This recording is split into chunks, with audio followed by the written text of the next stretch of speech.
E aí, pessoal, tudo bem com vocês?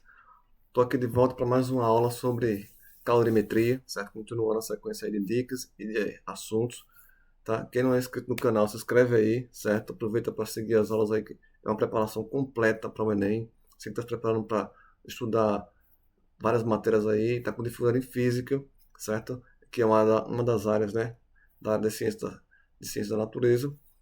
Aproveita para seguir aí as dicas e as questões que eu vou estar trazendo com frequência, beleza? Então, na sequência aí, sem perder muito tempo, vamos falar um pouquinho de transferência de calor, ok? E aí, olha só, transferência de calor. Como é que funciona o processo de transferência de calor? Normalmente, na aula passada eu falei que o calor ele funciona como uma energia que está em movimento, né? Que flui do corpo mais quente para mais frio, ponto. Só que como é que ocorre esse processo de propagação, de transferência de energia de um corpo para outro, né? Com temperaturas diferentes, esses corpos? Isso ocorre basicamente de três processos, certo? Então, resumidamente, são os três processos que a gente vai ver com muita frequência nas questões do Enem. Então, o primeiro processo é o processo da condução, que é esse que vocês estão observando aqui, ó. Tá vendo? É o primeiro. Então, processo de condução, o calor se propaga. Veja que aqui eu tenho uma barra metálica, está sobre uma fonte de calor, né? E aí essa fonte de calor aqui, você está aquecendo o metal, ele não aquece todo de uma vez, ele vai aquecendo aos poucos, tá vendo a setinha aqui? Então ele vai aquecendo aos poucos até chegar na mão aqui do indivíduo que está protegido por uma luva aqui. Ou seja, isso é propagação por condução. Eu preciso de um meio material, metálico, normalmente, para poder conduzir, certo, esse calor.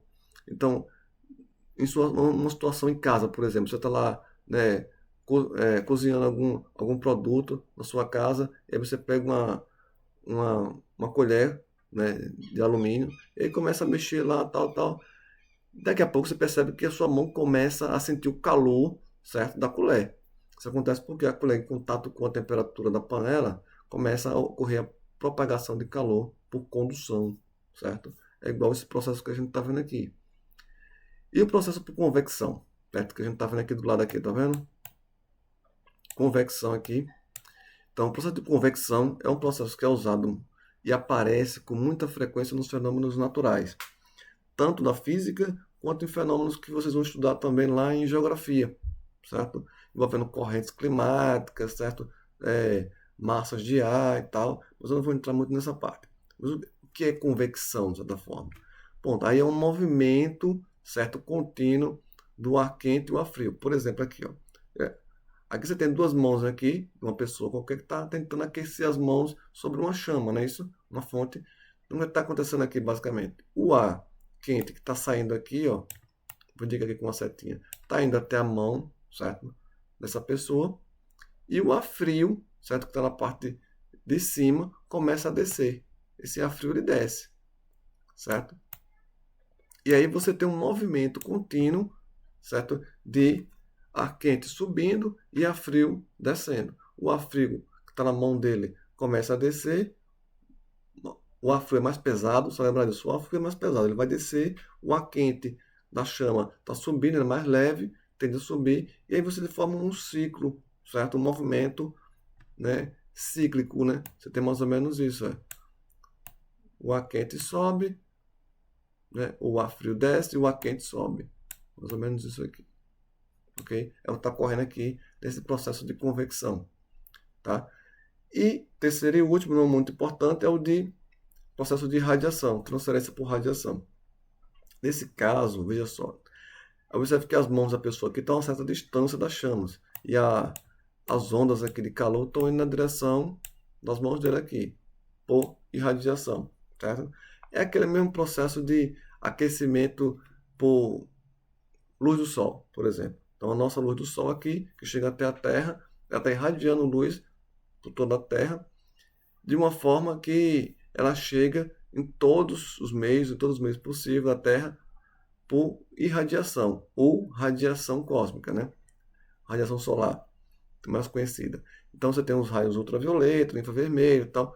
A luz branca como um todo, todos os tipos de raios chegam até a Terra e qualquer um deles promove a radiação, certo? Nesse caso específico aqui, ó, gente, nesse caso aqui da radiação, é o único meio que não precisa de é um meio material.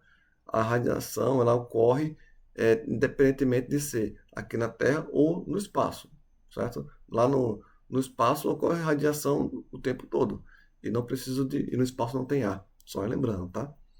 Então, processo por condução, eu preciso de um meio material. Processo de convecção, eu preciso também de um meio material, que pode ser o ar, né? Ou pode ser algum fluido. A água também acontece convecção.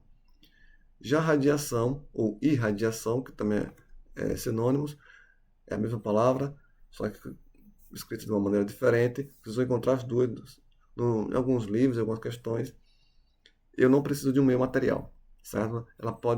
Eu posso sofrer radiação no vácuo, no espaço. Tranquilo? Aqui eu trouxe alguns exemplos aqui abaixo para mostrar para vocês, só para fixar um pouquinho o que é convecção. Veja que um exemplo clássico da geladeira, tá vendo aqui? O ar quente dos alimentos aqui embaixo, ele sobe, ó, sobe, tá indo para cima. O ar frio tá caindo aqui do freezer, descendo aqui para os alimentos, e aí ocorre um movimento cíclico, né? Que a gente chama, ok? Lembrando que aqui na geladeira ainda tem um outro processo, né? Esse ar quente que está subindo, ele vai ser retirado, vai ser jogado lá para fora, para a serpentina. Então o ar quente aqui, ele não fica retido dentro da geladeira, ele sobe e a geladeira acaba retirando, jogando esse ar quente para fora. Mas aí é depender do alimento que você está colocando, retirando o tempo todo na geladeira. Então sempre vai ter alguma coisa lá, algum alimento que precise trocar calor. Então vai ocorrer sempre essa convecção. Então o ar quente subindo, o ar frio descendo, e aí você ocorre condução clássica. E aqui, só reforçando mais uma vez a radiação, né? O exemplo que eu citei, né? Olha, a radiação do Sol, que chega até a Terra aqui, certo? Uma parte dessa radiação ela volta, né? Ela é refletida de volta pela atmosfera, mas boa parte dessa radiação fica presa na Terra. Então, provocando assim o que? Calor, certo? Ondas de calor, aquela sensação de abafado, tal.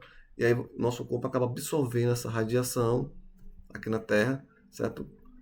De forma espontânea, sem precisar de um meio material, tá? A radiação, como eu disse, da luz, ela passa todos os meios, não precisa necessariamente de um meio sólido ou líquido para que ocorra a transferência de calor nesse caso. Ela vai ocorrer até no vácuo, tranquilo? Então, essa é a principal diferença em relação aos demais. Bom, deixo vocês por aqui. Esses são os 3 processos básicos de transferência de calor.